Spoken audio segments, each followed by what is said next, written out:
Hello అండి. ఈ వీడియోలో love story in the 1970s next part చూద్దాం. ప్రీవియస్ పార్ట్స్ యొక్క ప్లేలిస్ట్ లింక్ ఈ వీడియో డిస్క్రిప్షన్‌లో ప్రొవైడ్ చేశాను.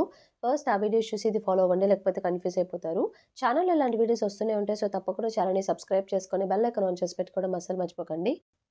ఎపిసోడ్ స్టార్టింగ్‌లోనే ఫెయినీ వచ్చేసి లిన్‌మే దగ్గరికి వెళ్తుందనమాట. తను వర్క్ చేసే షాప్ దగ్గరికి. ఎందుకంటే తినకిప్పుడు యూనివర్సిటీలో సీట్ దొరుకుతుందని చెప్పేసి మిస్ ఇగ్జూ చెప్పింది కదా! ఆ విషయం చెప్పడానికే వెళ్తుంది. ఏంటి చాలా హ్యాపీగా ఉన్నావు ఏంటి విషయం అని చెప్పేసి లిన్‌మే అడిగితే, ఇప్పుడు నేను నార్మల్ ఫెయినీని కాదు. నెక్స్ట్ ఇయర్ యూనివర్సిటీలో చదివే ఫెయినీని అన్నట్టు తను చెప్తుందనమాట. నిజమా అని చెప్పి ఒక్కసారిగా తను షాక్ అయ్యి, పద బయటికి వెళ్దాం అని చెప్పేసి ఇక బయటికి తీసుకెళ్తుందనమాట. తిన కోసం కూల్ డ్రింక్ కూడా తీసుకెళ్తుంది. చాలా హ్యాపీగా ఉంది. ఫైనల్లీ నువ్వు అనుకున్నది జరిగింది కదా! నువ్వు చాలా హ్యాపీగా ఉంటావంటే, ఎప్పుడిస్తా అన్నారు సీట్ అంటే, మా బ్రదర్ రిటర్న్ రాగానే సీట్ ఇస్తా అన్నట్టు చెప్పారు అన్నట్టంటే, ఏంటి మీ బ్రదర్ మీద డిపెండ్ అవుతున్నావా? అతను ఎలాగో రిటర్న్ రాడు. అంటే నువ్వు ఇప్పుడెలా యూనివర్సిటీలో జాయిన్ అవ్వవేమో అంటే, ఏంటలా ఏంటలా అంటున్నావు? అప్లికేషన్ సబ్మిట్ చేయలేదా? అంటే, ఏం చేశాడు? బిఫోర్ లాస్ట్ ఇయర్ చేస్తా అన్నాడు రాలేదు. లాస్ట్ ఇయర్ చేస్తా అన్నాడు రాలేదు. ఇప్పుడు కూడా చేయలేదు అదే జరిగింది అన్నట్టు తను చెప్తుంది. అవునా! అయితే నేను కాల్ చేసి ఒకసారి మా బ్రదర్‌తో మాట్లాడతాను అన్నట్టు ఫెయినీ అంటే, "ఏం అవసరం లేదు. అతను అక్కడనే ఉండనీలే. అతనికక్కడ పని చేసుకుంటూనే బావున్నట్టుంది. వదిలేసేయి నువ్వు" అన్నట్టు తను చెప్తుంది. లిన్మయి ఇక అదయిన తర్వాత ఇంటికి వెళ్తూ ఉంటుందనమాట. ఇంటికి వెళ్ళగానే వాళ్ళ అమ్మగారొచ్చేసి, వాళ్ళ అన్నకి ఆల్రెడీ మ్యారేజ్ అయిపోయి ఉంటుంది. సో, వాళ్ళకొక బాబు కూడా ఉంటాడనమాట. ఆ బాబుకి ఫీడ్ చేస్తూ ఉంటుంది. తిను రాగానే "నువ్వెళ్లి కిచెన్‌లో తినిపో" అని చెప్పేసి అబ్బాయిని పంపించేస్తుందనమాట. సో, లిన్మయి అలా చేయాల్సిన అవసరం ఏం లేదులే. నేనేం ఫుడ్ లాక్కోనని చెప్పేసి, ఆ మంత్ మీట్ కూపన్స్ వాళ్ళ అమ్మకిస్తుందనమాట. వాళ్ళ అమ్మగారు జాగ్రత్తగా లోపల దాచుకుంటారు. తర్వాత తను పైకెక్కి తన బెడ్ సరి చేసుకుంటూ ఉంటే వాళ్ళ అమ్మగారు, "ఈరోజు నైట్ నువ్వే చేయాలి" అన్నట్టంటే, "అదేంటి అన్నగారు వాళ్ళ వైఫ్ వదిన చేస్తుంది కదా!" అంటే, "తనకి ఈరోజు నైట్ షిఫ్ట్ తెలుసు కదా! Night shift early morning rest తీసుకోవాలి. మళ్ళీ తనెంత కష్టపడుతుంది తనెలా అడుగుతాను" అన్నట్టు తను వాళ్ళ అమ్మగారంటారు. ఏమో, "నేను కూడా చాలా కష్టపడొచ్చాను రోజంతా నిలబడి. నా వల్ల కూడా కాదు" అన్నట్టు తను చెప్తుంది. తను ఎంత కష్టపడి ఫ్యాక్టరీలో వర్క్ చేస్తుంది. నువ్వేమో ఇలా అంటున్నావంటే, "అవును మరి నేను కష్టపడుతున్నాను కదా! నీ జాబ్ నాకొచ్చింది తర్వాత నేను చేస్తున్నాను." వాళ్ళ అమ్మగారేమో ఇక వాళ్ళే కదా నన్నెప్పటికైనా చూసుకునేది. నా కొడుకు అల్లుడే కదా! నువ్వెప్పటికైనా ఎళ్ళాల్సిన దానివే కదా! అని చెప్పేసి అంటూ ఉంటుందనమాట. ఇంతలో వాళ్ళ వదినొచ్చేసి, సరే నేనే వండుతానని చెప్పేసి బియ్యం తీస్తూ ఉంటే, అబ్బా! అసలెంత బ్యాక్ పెయిన్‌గా ఉందని చెప్పి నాటకాలాడుతూ ఉంటే, ఇక లిన్మయి సరే ఇవ్వండి నేనే వండుకొని వస్తానని చెప్పేసి దాన్ని తీసుకెళ్ళి బయట వాష్ చేస్తూ ఉంటుంది. అప్పుడే తనకి ఫైని వాళ్ళ బ్రదర్‌కి కాల్ చేయాలనిపిస్తుందనమాట. వెంటనే అక్కడికి వెళ్లి లాంగ్ కాల్ చేస్తుంది. వెళ్ళి ఆహ్, లిన్మయి వాళ్ళ బ్రదర్‌కి కాల్ చేసిందనమాట. "నువ్వు అప్లికేషన్ సబ్మిట్ చేసావా లేదా?" అంటే, "నేను చెప్పేది విను. నాకు కుదరదు రావడం" అన్నట్టంటే, "నువ్వు ఇలానే చేస్తూ ఉండు. ఉన్న ఒక్క ఛాన్స్‌ని కూడా పోగొట్టావు. అసలు నువ్వు వస్తావా రాదా? నా ఫ్యామిలీలో నాకు ఉండాలని లేదు" అన్నట్టు తనంటుందనమాట. "నేనొచ్చినా మనం ఎక్కడుంటాం అక్కడ? మా ఇంట్లో ఉంది 2 రూమ్సే. మనం ఉండాలంటే లిన్మయిని బయటికి పంపాల్సొస్తుంది" అన్నట్టు తను చెప్తాడు. అంటే, "నువ్వు రాకపోవడానికి రీజన్ ఇదా?" అన్నట్టు తను క్వెషన్ చేస్తుందనమాట. "నేనెందుకలా చేస్తానని" చెప్పేసి, "మా పేరెంట్స్ నాకు బ్లైండ్ డేట్స్ కూడా అరేంజ్ చేస్తున్నారు. ఇక నీ ఇష్టం అన్నట్టు చెప్తే, అతనెలా చెప్తాడంటే, "నీకు వాళ్ళు నిజంగా నచ్చితే నువ్వు వాళ్ళని మ్యారేజ్ చేసుకోవడంలో నాకు ఎటువంటి ప్రాబ్లమ్ లేదు" అని చెప్పి చెప్తాడు. తనకిక చాలా కోపమొచ్చేసి కాల్ కట్ చేస్తుందనమాట. నెక్స్ట్ సీన్‌లో లిన్ ఉంది కదా! సో, యాక్చువల్‌గా తనకొక లవర్ ఉంటాడు కదా! ఆ ఇన్సిడెంట్‌లో ఫ్యాంగే తన లవర్‌ని కాపాడాడు కాబట్టి, ఇప్పుడు ఫ్యాంగ్‌కి అంతా రికవర్ అయిందని చెప్పేసి మిస్ సూకి ఇంకా లిన్‌కి వీళ్ళందరికీ చెప్పింది కదా లిన్‌మయి. సో, లిన్‌కి మాత్రం అదెందుకో అబద్ధం అని చెప్పేసి అనిపిస్తుంది. అందుకే టెస్ట్ చేయడానికి తన లవర్‌తో ఇక్కడికొస్తుందనమాట. తన లవర్‌కి ఏం చెప్తూ ఉంటుందంటే, "తను నన్ను గుర్తుపట్టలేదు.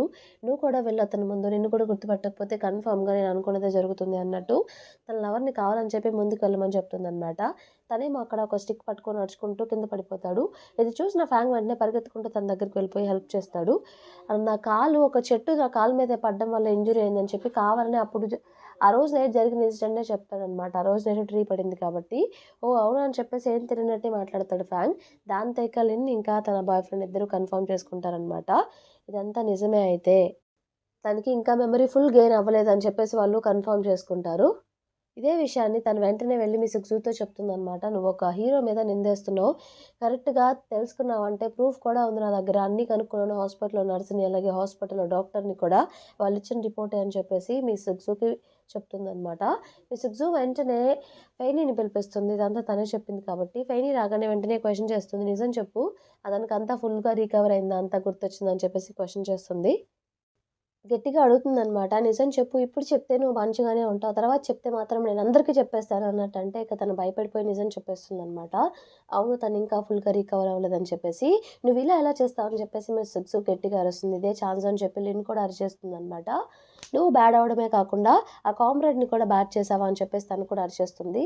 సో మిస్ సుగ్సు, నువ్వు చేసిన తప్పుకి సెల్ఫ్ రిఫ్లెక్షన్ రాసుకోండి రిపోర్ట్ అన్నట్టు తనతో చెప్తుంది. అలాగే ఆ కాలేజ్ అడ్మిషన్ సంగతి కూడా ఇక మర్చిపో అన్నట్టు చెప్పి తను ఇక ఏడ్చుకుంటూ బయటకు వెళ్ళిపోతుందనమాట. అక్కడ నుండి ఒక బీచ్‌కి వెళ్ళిపోయి అక్కడ కూర్చొని ఇక దాని గురించి ఆలోచిస్తుంది ఫెయిని.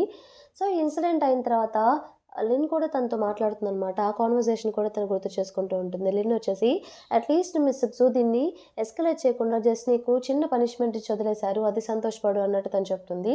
"ఎందుకు నేనంటే నీకంత కోపం" అన్నట్టు అడిగితే, "నీ గ్రామర్‌ని కరెక్ట్ చేస్తానా" అంటే, "అలా కాదు. నువ్వు అందరిలో నన్ను తక్కువ చేస్తావు. నీ మీద నాకు కోపమే. బట్ ఈ విషయంలో మాత్రం నేను అందుకు నిన్ను బయట పెట్టలేదు. ఎందుకంటే నా బాయ్ ఫ్రెండ్‌కి సీట్ కావాలి, అడ్మిషన్ కావాలి కాలేజ్‌లో. సో, దానికోసమే నాకు తప్పలేదు" అన్నట్టు తను చెప్తుందనమాట. మిస్ ఇట్జూ చెప్పింది ఇయర్ కాకపోయినా ఇంకొక ఇయర్ వస్తుందేమో అనుకున్నావేమో. బట్ ఎప్పటికి రాదు. కన్ఫర్మ్‌గా నువ్వు చేసిన తప్పుని ఆ కాలేజ్ వాళ్ళకి చెప్తుంది. వాళ్ళు కన్ఫర్మ్‌గా నీకు అడ్మిషన్ కూడా ఇయ్యరు అన్నట్టు తను చెప్తుందనమాట. ఇదే గుర్తు చేసుకొని తను చాలా అంటే చాలా బాధపడుతూ అక్కడ కూర్చుంటుంది పాపం. అక్కడ నుండి తను ఫ్యాక్టరీలో ఒక ప్లేస్‌కి వెళ్తుందనమాట. ఎప్పుడు ఒక ఓల్డ్ లేడీ తనకి హెల్ప్ చేస్తూ ఉంటుంది. ఎప్పుడైనా సరే బాధొస్తే ఆమె ఏం చెప్తుందంటే, "నువ్వేం బాధపడకు.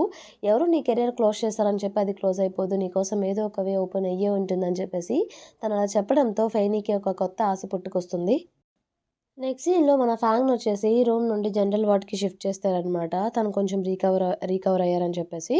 సో, ఆ రోజు నుండి ఎవరో ఒక లేడీ పిక్చర్స్ తను డ్రా చేస్తూ ఉంటాడసల. ఆ రోజు మార్నింగ్ ఫెయినీ ఒక ప్లేస్‌లో ఉంటుందనమాట. అదే ప్లేస్‌కి లిన్‌మెయి ఇంకా ఒక అబ్బాయి వెళ్తూ ఉంటారు. ఫెయినీ అది చూసి తనని పిలుస్తుంది. లిన్‌మెయి అని చెప్పగానే అబ్బాయి, "సరే మీ ఇద్దరు మాట్లాడుకోండి. నేను పక్కకు వెళ్తానని" చెప్పేసి తను వెళ్ళిపోతాడనమాట. "ఏం చేస్తున్నావు? ఇదంతా ఏంటంటే, మా ఫ్యామిలీ నాకు బ్లైండ్ డేట్ ఏర్పాటు చేసింది. అందుకే అటెండ్ అవ్వడానికి వచ్చాను" అన్నట్టు తను చెప్తుంది. "ఏంటి మరి మా అన్నయ్య రావడం లేదా?" అంటే, "మీ అన్నయ్య రావడం లేదు. మీ అన్నయ్యకి నాకు బ్రేకప్ అయిపోయిందని" చెప్పేసి ఇక ఏడుస్తూ చెప్తూ ఉంటుందనమాట. "అలా ఎలా అవుతుంది? నేను మాట్లాడతాను. నువ్వేం వర్రీ అవ్వకంటే" "లేదు. ఇప్పటికే నేను మా ఫ్యామిలీ వాళ్ళెన్ని బ్లైండ్ డేట్స్ తీసుకొచ్చినా నో చెప్తూ ఉన్నాను. ఎందుకంటే మీ అన్నయ్య కోసం వెయిట్ చేస్తూ ఉన్నాను. బట్ మీ అన్నయ్య ఏమో ఇక్కడికి రాకుండా అక్కడే ఉంటున్నారు. మరి ఎలా నేను? అలాగే పైగా నాతో బ్రేకప్ కూడా చెప్పేసాడు. నేను ఈ మాట విషయం చెప్పగానే నాకెంత బాధ అనిపించిందో తెలుసా? ఇక అందుకే నేను ఓకే చెప్పాను మా ఇంట్లో బ్లైండ్ డేట్స్‌కి అన్నట్టు తను చెప్తుందనమాట. నేను మాట్లాడతాను కదా! అంటే, "నువ్వు మాట్లాడినా ఇష్యూ రిజాల్వ్ అవ్వదు. ఎందుకంటే అది నీ గురించే కాబట్టి. మ్యారేజ్ అయితే మళ్ళీ నేను ఆ ఇంటికొస్తే నీకు రీమ్ ఉండదేమో అని చెప్పేసి మీ అన్నయ్య ఆలోచిస్తున్నాడు" అన్నట్టు తను చెప్పగానే ఒక్కసారిగా ఫెయినీకి ఏం మాట్లాడాలో అర్థం కాదనమాట. మళ్ళీ లిన్‌మయి ఇలా చెప్తుంది. "అది కావాలని చెప్పడానికి కాదు. ఉన్నది చెప్తున్నానంతే.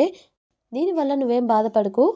అయినా ఇది సింపుల్ ప్రాబ్లమే. అసలు మీ అన్నయ్య రిటర్నొచ్చి దీని గురించి డిస్కస్ చేయొచ్చు, మాట్లాడుకోవచ్చు. బట్ మీ అన్నయ్య ఏమో నాకు బ్రేకప్ చెప్పేసాడు. ఇంక నన్నేం చేయమంటావు" అని చెప్పేసి తను ఏడుస్తూ మాట్లాడుతూ ఉంటుందనమాట. ఫెయినీ వచ్చి, "నువ్వేం బాధపడకు. నేను చూసుకుంటాను ఈ విషయం. నేను మాట్లాడతాను" అని ఫెయినీ చెప్తుంది తనతో. ఇంతటితో మనకి ఎపిసోడ్ కంప్లీట్ అయిపోతుంది. ఈ పార్ట్ మీకు నచ్చిందని చెప్పేసి అనుకుంటున్నాను. నచ్చితే తప్పకుండా ఛానెల్‌ని సబ్స్క్రైబ్ చేయండి. అలాగే వీడియోని లైక్ చేయండి. Thank you for watching.